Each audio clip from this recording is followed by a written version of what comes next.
Aquí tienes el monólogo. Mis padres defendieron a mi hermana, incluso después de que le pegara a mi hija y le robara $13,200. En los tribunales, nuestra familia se rompió para siempre. Vas a entender por qué a veces unos pocos miles de dólares son suficientes para destruir un hogar. Hola a todos, soy Marco. Esta historia ocurrió hace 15 meses. Todo comenzó una noche cualquiera, después de la cena. Mi esposa Sofía y yo estábamos en el salón. De repente, oímos unos pasos frenéticos en la escalera. Nuestra hija Laura, de 16 años, bajó corriendo. Estaba pálida y aterrorizada. Me levanté de un salto. ¿Qué pasa, Laura?, le pregunté preocupado. Con la voz temblorosa, me respondió. Papá, mi caja fuerte ha desaparecido. Hizo una pausa y añadió. Todos mis ahorros estaban ahí. $13,200. Todo se ha ido. Sofía y yo nos quedamos en shock. Corrimos a su habitación sin perder un segundo. El cuarto estaba completamente desordenado. Se notaba que nuestra hija lo había buscado todo. Busqué debajo de la cama mientras Sofía revisaba el armario. Laura seguía mirando en cajones y estanterías. Después de casi media hora, no encontramos nada. Laura se sentó en la cama, con los ojos llenos de lágrimas. Anoche, la caja fuerte todavía estaba en el cajón de mi escritorio. Estoy segura de eso. Susurró. Miré la habitación de nuevo. No había señales de que hubieran forzado la entrada. Las ventanas estaban cerradas. No se habían llevado nada más de valor, ni su portátil, ni su tableta. Mientras Sofía consolaba a Laura, una idea terrible empezó a formarse en mi cabeza. ¿Por qué un ladrón se llevaría solo la caja fuerte? De repente, Laura nos miró como si acabara de recordar algo. Papá, mamá, lo recuerdo, dijo. La tía Isabel vino a casa esta mañana. Al oír el nombre de mi hermana, sentí que el corazón se me encogía. ¿Sospechas de tu tía Isabel?, le pregunté con seriedad. Ella asintió lentamente, con los ojos llenos de confusión. Negué con la cabeza. Isabel es familia. Ella no haría eso. Pero Laura insistió. Papá, hace unos días vino a cenar. Entró en mi cuarto, vio la caja fuerte y pareció muy interesada. Incluso me preguntó cuánto dinero había ahorrado. Sofía me miró con duda. Marco, tenemos que explorar todas las posibilidades.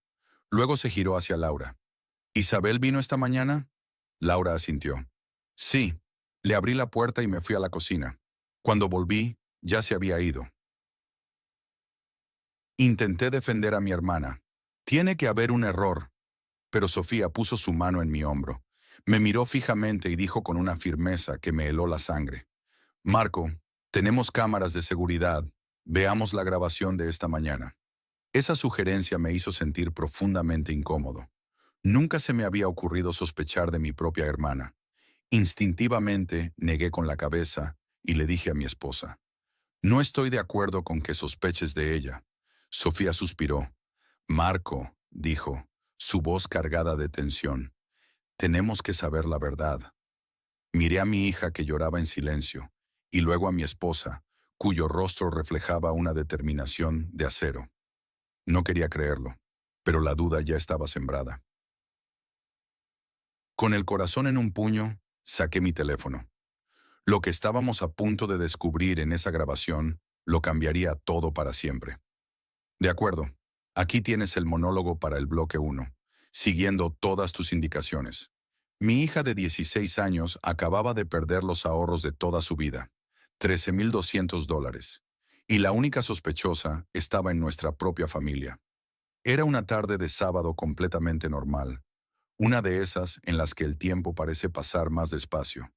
Yo estaba en el sofá leyendo un libro. El sol entraba por la ventana y todo estaba en calma. De repente, oí unos pasos apresurados en la escalera, casi un tropiezo. Mi hija Sofía apareció en el salón.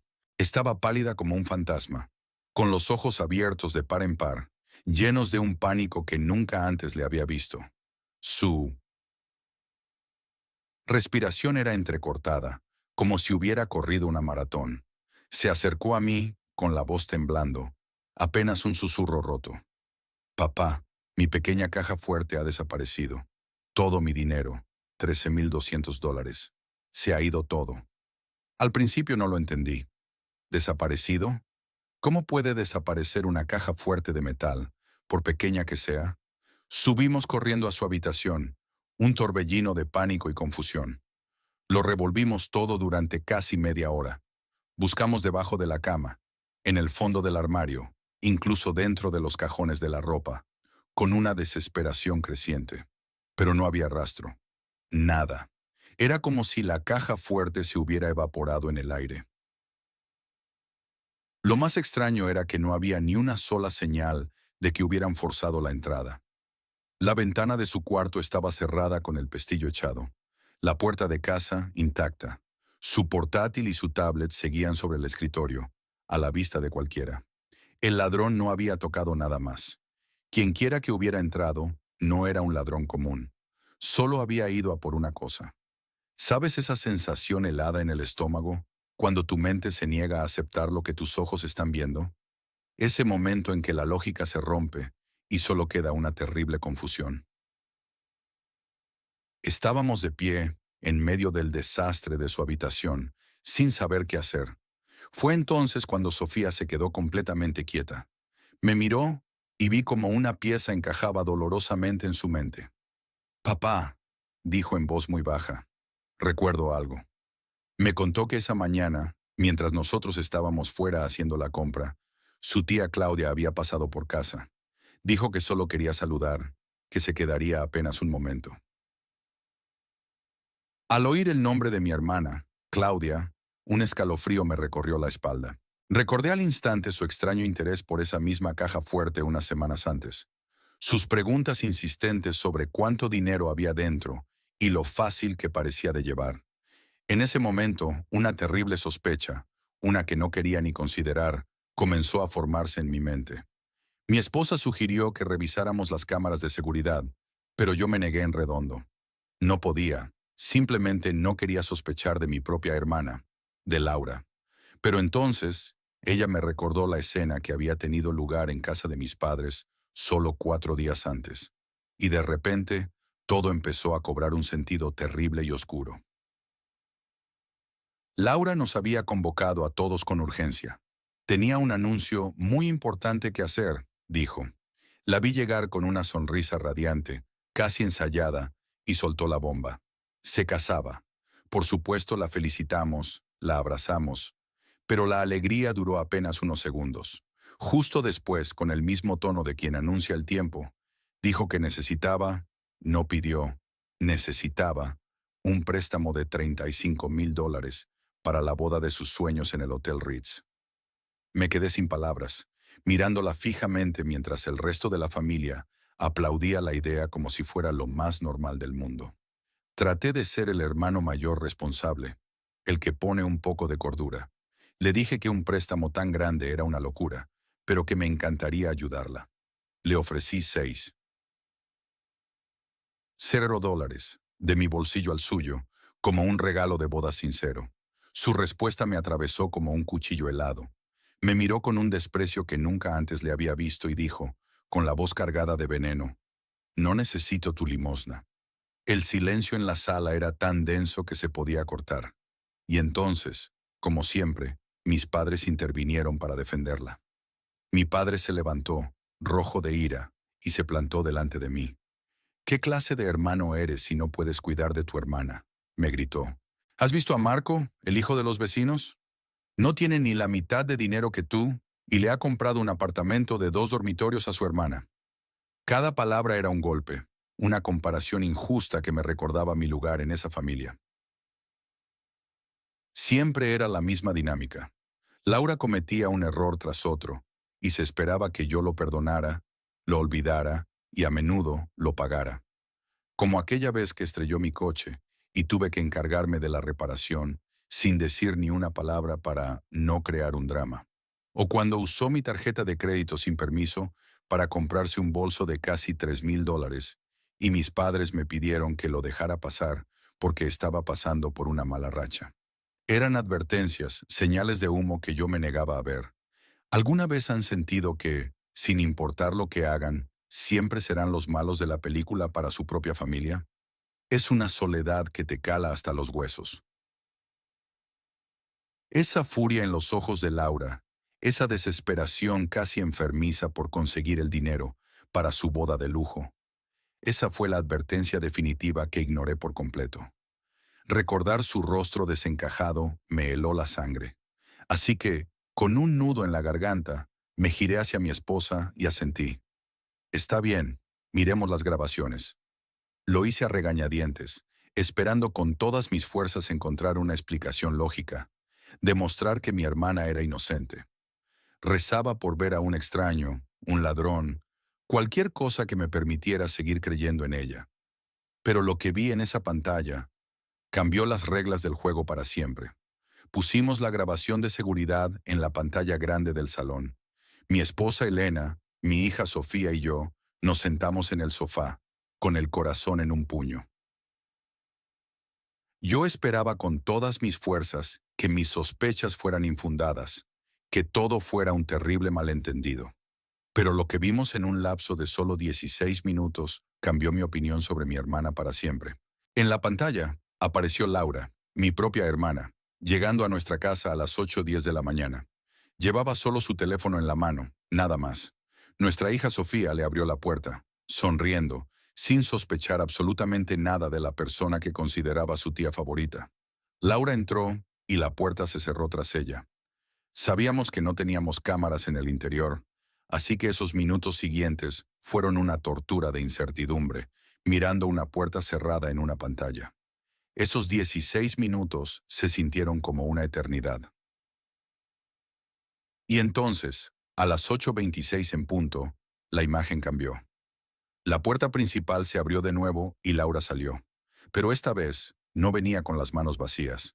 Llevaba una pequeña bolsa rosa, una que precisamente le habíamos regalado a Sofía por su cumpleaños. Era lo suficientemente grande como para ocultar la pequeña caja fuerte donde mi hija guardaba todos sus ahorros. Al ver la bolsa, mi esposa Elena contuvo el aliento a mi lado. Un sonido agudo y lleno de dolor. Escuché un sollozo ahogado y vi a Sofía rompiendo a llorar en silencio, tapándose la boca con las manos. La evidencia era innegable y brutal. Ya no había lugar para la duda o los encubrimientos. Durante años le había dado a Laura el beneficio de la duda, justificando sus errores y sus pequeños deslices. ¿Alguna vez has sentido esa punzada, ese momento en el que la decepción es tan nítida que te deja sin aire? Ese fue mi momento. Para mí, para mi familia, había cruzado una línea que no tenía vuelta atrás. El shock inicial se transformó en una ira fría y decidida. No podía simplemente llamarla y acusarla por teléfono. Se negaría, lo escondería todo, se haría la víctima como siempre había hecho. No, esta vez no. Necesitaba enfrentarla cara a cara, acorralarla con la verdad sin que tuviera tiempo para preparar sus mentiras. Así que, sintiéndome el peor de los traidores, tomé mi teléfono. Marqué su número, respiré hondo y puse. Mi voz más normal, una calma que me asustó hasta a mí. Hola Laura, le dije. Oye, estamos pensando en pasar por tu casa ahora. Queríamos hablar del dinero para la boda. Hubo una pausa en la línea. Ella no tenía ni idea de que acabábamos de ver la grabación, de que su traición estaba en una pantalla frente a nosotros.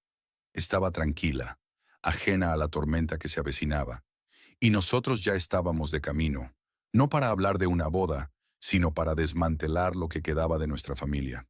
Claro, aquí tienes el monólogo. Llegamos a la casa de mis padres y el ambiente ya se podía cortar con un cuchillo. Todos sabíamos que no era una visita de cortesía. Mi hermana, Clara, estaba sentada en el salón, con esa actitud desafiante que tanto la caracteriza. No perdimos el tiempo. Le di a mi hija Sofía una pequeña señal con la cabeza, dándole fuerzas. Ella respiró hondo y con una valentía que me llenó de orgullo, se plantó frente a su tía. Le dijo con la voz temblorosa pero firme: «Tía, necesito que me devuelvas mi caja fuerte. Por favor». El silencio se hizo denso. La cara de Clara pasó de la sorpresa a una furia que nunca le había visto. Se levantó lentamente, como si no creyera lo que acababa de oír. Cuando mi hija le pidió a su tía que le devolviera el dinero, la respuesta de mi hermana no fue una disculpa. Fue una bofetada en la cara. El sonido de su mano contra la mejilla de mi hija de 16 años resonó por toda la habitación. Un eco seco, horrible, que paralizó el tiempo. Vi la marca roja aparecer en la piel de Sofía y sentí que el suelo se abría bajo mis pies. Pero antes de que yo pudiera procesarlo, mi esposa, Laura, explotó. Se abalanzó sobre Clara como una furia, como una leona protegiendo a su cachorro. La derribó al suelo en un segundo. El caos se desató. Laura estaba fuera de sí, gritando con toda su alma mientras la agarraba con fuerza. "Aur, ¿te atreves a coger el dinero de mi hija y a pegarle?", le gritaba una y otra vez. "Pedazo de basura, te voy a enseñar lo que es el verdadero dolor". Mis padres entraron corriendo, gritando que pararan, que se detuvieran, pero sus voces se perdían en el torbellino de violencia. Y yo estaba ahí, clavado en el sitio, completamente impotente en medio del caos. ¿Alguna vez te has sentido así? Como si el mundo se moviera en cámara lenta y rápida al mismo tiempo, y tu cuerpo simplemente se negara a obedecer a tu cerebro. La pelea finalmente cesó, no porque alguien interviniera, sino por puro agotamiento. Laura se levantó, temblando de rabia, y Clara se quedó en el suelo, sollozando. La habitación quedó en silencio, pero cargada de una violencia que nunca antes habíamos experimentado en familia. El aire era pesado, tóxico. Miré a mi hija, con la cara roja y los ojos llenos de lágrimas contenidas, y luego a mi hermana. Esperaba que mi padre hiciera algo, que la consolara a ella, que le dijera algo a Clara. Pero entonces, mi padre, en lugar de culpar a la que había robado y golpeado a su nieta, se giró, y con una voz helada que me atravesó el alma, apuntó con el dedo directamente a mi esposa. "Claro, aquí tienes el monólogo. Comienza el monólogo". La explosión en casa fue total, pero la ira de mi padre no era para mi hermana Verónica, no. Él se giró hacia mi mujer, Sofía, y le gritó con una furia que nunca le había visto. "¿Cómo te atreves a ponerle una mano encima a mi hija?", le espetó, mientras Sofía la miraba con incredulidad después de que ella misma hubiera defendido a nuestra pequeña. Mi madre, como siempre, echó más leña al fuego, pero apuntándome a mí. "Esto es tu culpa", me siseó, "por no saber controlar a tu mujer". Sentí como la sangre me hervía en las venas. Mis padres no solo estaban ignorando lo que Verónica había hecho, sino que estaban culpando a Sofía por reaccionar. Miré a mi alrededor, a sus caras llenas de una justicia retorcida, y no pude más. "Un momento", dije, y mi voz sonó sorprendentemente firme en medio del caos. "¿Y qué pasa con la bofetada que Verónica le dio a mi hija? ¿A Clara? ¿De eso no vamos a hablar?". Se hizo un silencio espeso, cargado de tensión. Podía ver la lucha interna en el rostro de mi padre, pero en lugar de la razón, eligió la lealtad ciega. Me miró fijamente, con los ojos inyectados en sangre, y pronunció las palabras que rompieron la última fibra de respeto que me quedaba por él. "Si tú no puedes disciplinar a tu hija", dijo, casi escupiendo las palabras, "deja que tu hermana lo haga". Esa frase fue como un interruptor. Todo el ruido, toda la rabia y la frustración se desvanecieron, y en su lugar quedó una claridad helada. Sin decir una palabra más, saqué mi teléfono del bolsillo. Sus caras pasaron de la furia a la confusión, mientras veían mis dedos marcar 3 números. Marqué el 911. Con una calma que me sorprendió a mí mismo, respondí a la operadora. "Buenas noches", dije, mientras mis padres me miraban horrorizados. "Quiero denunciar un robo de $13,200 y una agresión a una menor". La siguiente escena se desarrolló en la comisaría. El aire allí era frío, impersonal, muy lejos del drama familiar de hacía unos minutos. Al principio, Verónica negó todo con la arrogancia que la caracterizaba, pintándome como un loco vengativo. Pero cuando el oficial puso sobre la mesa las pruebas de las transferencias y la declaración de los testigos del incidente con mi hija, su fachada se vino abajo. Se derrumbó en un mar de lágrimas y excusas, confesándolo todo. El oficial se volvió hacia mí, con una expresión neutra. "La señorita ha confesado", me informó. "Ahora la decisión es suya. ¿Quiere presentar cargos?". Sorry. ¿Alguna vez has tenido ese momento? Ese instante en el que sabes que tienes la razón, pero la victoria se siente extrañamente amarga, como si estuvieras a punto de perder algo mucho más grande. Tomé una larga respiración, sintiendo el peso de todas las miradas sobre mí, las imaginarias y las reales. Miré al oficial y con toda la calma del mundo respondí, lo he pensado bien, me gustaría proceder con este caso. Pero mientras veía la cara de pánico de Verónica y pensaba en la llamada que tendría que hacer a mis padres, supe algo con certeza. Su confesión no era el final. Acababa de declarar una guerra abierta dentro de mi propia familia, y esta era solo la primera batalla. Fin del monólogo. Ahí estaba yo, intentando procesar todo lo que había pasado con Clara, cuando 10 días después, sonó el timbre. Eran mis padres y Sara. Tenían los ojos rojos, parecían no haber dormido en días, y por un segundo, solo un segundo, mi corazón se ablandó. Quizá venían a disculparse, a entender, pero qué ingenuo fui. Mi madre fue la primera en hablar, con la voz quebrada. Liam, por favor, por el amor de Dios, tienes que retirar la denuncia. Mi padre asentía, con una expresión de súplica que nunca le había visto.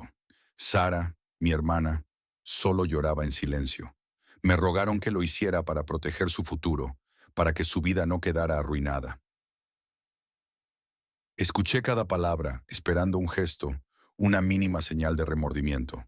Pero no hubo nada, ni una palabra sobre Clara, sobre el trauma que le causaron, ni una disculpa sincera. Solo les importaba salvar a Sara de las consecuencias de sus propios actos. Así que respiré hondo y les dije que no podía hacerlo. Se lo debía a Clara y se lo debía a mi propia conciencia. Y entonces, todo cambió en un instante. Las lágrimas de Sara se secaron de golpe. Su rostro, antes lleno de una falsa pena, se transformó en una máscara de puro odio. Me miró fijamente y siseó. Te vas a arrepentir de esta decisión, Liam. Haré todo lo que pueda para devolvértela. Sus palabras fueron como un cuchillo helado. Mi padre, el hombre que me enseñó a ser recto, dio un paso al frente. La familia es lo primero, me espetó con desprecio. Pero tú enviaste a tu hermana a la cárcel en lugar de defenderla. Jamás te lo perdonaré.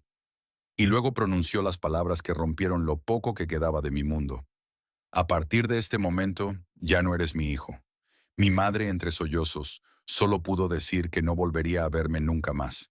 Se dieron la vuelta y se fueron, dejándome de pie en medio de la sala, completamente solo.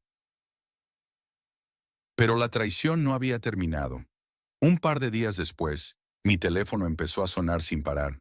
Eran tíos, primos, familiares que no veía en años. Me llamaban desalmado, traidor, monstruo. La razón: mis padres y Sara habían esparcido el rumor de que había demandado a mi hermana por unos cuantos cientos de dólares. Una mentira tan burda, tan cruel, que me dejó sin aliento. ¿Alguna vez han sentido esa puñalada por la espalda de alguien a quien creían que siempre los protegería? Es un dolor que te quita el aire y te hace dudar de todo lo que conoces. Al principio intenté explicarme. Respondí algunos mensajes. Traté de contar la verdad, pero sus mentes ya estaban cerradas. Solo veían la versión que mi familia les había vendido. Entendí que era inútil. Era como gritar contra un huracán. Así que dejé de dar explicaciones. En su lugar, envié un último mensaje grupal a toda la familia, uno muy corto y directo. Les dije que ya no discutiría más, que la verdad completa, con cifras, pruebas y todos los detalles desagradables, saldría a la luz en el tribunal. Y que esperaba, de corazón, que estuvieran todos allí para escucharla. El día del juicio finalmente llegó. La verdad fue expuesta frente a toda la familia. Recuerdo el silencio absoluto en la sala del tribunal. Un silencio tan denso que podías oír los latidos de tu propio corazón. La jueza, con una voz severa pero justa, leyó el veredicto. Mi hermana, Clara, fue condenada a 14 meses de sentencia suspendida. No iría a la cárcel, pero la sombra de esa condena la seguiría a todas partes.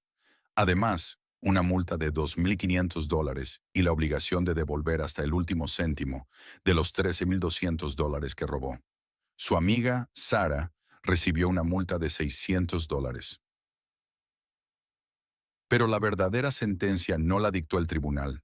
El prometido de Clara, que era abogado y estaba sentado unas filas más atrás, se levantó y se fue sin decir una palabra. Unos días después, nos enteramos de que había cancelado la boda. Su prometedor trabajo en una prestigiosa firma financiera se esfumó de la noche a la mañana. Sin prometido, sin empleo y con una deuda enorme, no tuvo más remedio que volver a vivir con mis padres. La caída fue brutal y pública. Y entonces, como un cambio de marea, la opinión de la familia extensa giró drásticamente. Los mismos tíos y primos que me habían acusado de exagerar y de no tener lealtad familiar, de repente me llamaban. Sus voces sonaban incómodas, llenas de un arrepentimiento tardío, pidiendo disculpas por no haberme creído. Mientras tanto, mis padres, que habían mentido y manipulado para proteger a Clara, empezaron a sentir el frío de la marginación. En las reuniones familiares, la gente los evitaba. Se habían convertido en los parias. Gané la batalla por mi hija, pero el campo de batalla quedó devastado, y yo, en medio, completamente solo. ¿Conoces esa sensación? Esa extraña victoria que se siente más como una profunda derrota, donde ganas lo que es justo, pero pierdes lo que amas. Han pasado 15 meses desde aquel día, 15 meses de un silencio pesado e ininterrumpido. No he vuelto a hablar ni con mis padres ni con mi hermana. Rompimos todos los lazos. A veces en las noches más oscuras, la duda me carcome. Pero entonces recuerdo las palabras de mi hija Lucía, mirándome con una madurez que no correspondía a su edad. Sé que estás haciendo lo correcto, papá, y estoy orgullosa de ti por ello. Su orgullo es mi único consuelo, mi ancla en esta tormenta. Aún así, la acusación de haber destruido a mi familia todavía me persigue. Hace solo unas semanas, un familiar me dijo algo que se me clavó en el alma. Tus padres están muy solos ahora. Clara no tiene futuro, y todo porque tú no pudiste pasar por alto un pequeño error. Un pequeño error, así lo llamó. Y esa frase reavivó el debate en mi interior. La historia termina aquí, pero el debate continúa. Por eso quiero preguntarte directamente a ti que estás viendo esto. Aquí está el monólogo de cierre, diseñado para resonar emocionalmente, resumir el conflicto y dejar al público con una intrigante pregunta sin respuesta. El tono del narrador es ahora más calmado, reflexivo, pero con un matiz de cansancio y una profunda seriedad. La música de fondo es sutil, melancólica, pero no derrotista. Ethan, narrando. El veredicto final llegó. La justicia, al menos en el papel, había hecho su trabajo. Brittany fue condenada, mi hija Emily recuperó el dinero que tanto le costó ganar, y mi esposa Rachel pagó la multa por una reacción que, aunque violenta, nació de la defensa de nuestra hija. Cerramos el capítulo legal, pero abrimos una herida familiar que quizás nunca cicatrice. Han pasado 15 meses desde aquel día en el tribunal. 15 meses de un silencio ensordecedor por parte de mis padres y mi hermana. No he recibido una llamada, ni un mensaje, ni una sola palabra de arrepentimiento o de ira. Simplemente, desaparecieron de mi vida como si nunca hubieran existido. Para ellos, yo soy el villano. El hermano que eligió la ley por encima de la sangre. El hijo que destruyó a su familia por dinero. Aún hoy, algunos tíos y primos me recuerdan que mis padres están solos, que el futuro de Brittany está arruinado y que todo podría haberse evitado con un poco de perdón. Pero cada vez que miro a Emily, que no solo recuperó sus ahorros, sino también su fe en que hacer lo correcto importa, sé que tomé la única decisión posible. El apoyo incondicional de mi esposa Rachel fue mi ancla en medio de esta tormenta. Sin ella y sin la entereza de mi hija, no sé dónde estaría hoy. Este fue el punto de inflexión. ¿Creen que hizo lo correcto al llamar a la policía? Dejen su opinión en los comentarios. La historia se reduce a una pregunta que me persigue cada noche. ¿Cuál era mi deber? ¿Proteger el futuro de mi hija y enseñarle que la traición tiene consecuencias? ¿O proteger a mi hermana de sí misma, perpetuando un ciclo de irresponsabilidad que ya había durado demasiado. La familia te exige lealtad, pero ¿hasta dónde llega esa lealtad? ¿Debe extenderse hasta cubrir un delito? ¿Hasta justificar una agresión contra tu propia hija? Al final, quiero hacerles una pregunta. ¿Fui yo quien arruinó la felicidad de mi familia? ¿O fueron las acciones de Brittany las que nos llevaron a este abismo? Compartan este video y dejen su veredicto. Creía que con el tiempo, las aguas se calmarían y la historia encontraría su final. Pero hace apenas 3 semanas, algo inesperado sucedió. Los $13,200 fueron devueltos a la cuenta de mi hija. No a través de un pago ordenado por el tribunal, ni con un cheque de Brittany. Fue un depósito anónimo, sin remitente, sin una sola nota. Una transferencia silenciosa que cerraba la deuda económica, pero que abría 1000 preguntas nuevas. Mis padres no tienen ese dinero, y Brittany, según sé, sigue luchando financieramente. Y aquí es donde la historia da un último y escalofriante giro. Junto con el extracto bancario, había algo más. Una pequeña nota anónima que no venía del banco, deslizada bajo nuestra puerta, con solo 3 palabras escritas a mano. Ella no fue la única. ¿Qué significa eso? ¿Quién más estuvo involucrado en el robo? ¿O se refiere a otra cosa por completo? Pensé que conocía toda la verdad, pero ahora dudo de todo. La pesadilla que creí haber terminado parece que solo estaba comenzando. Si te gustan las historias reales que te hacen pensar, suscríbete al canal para no perderte la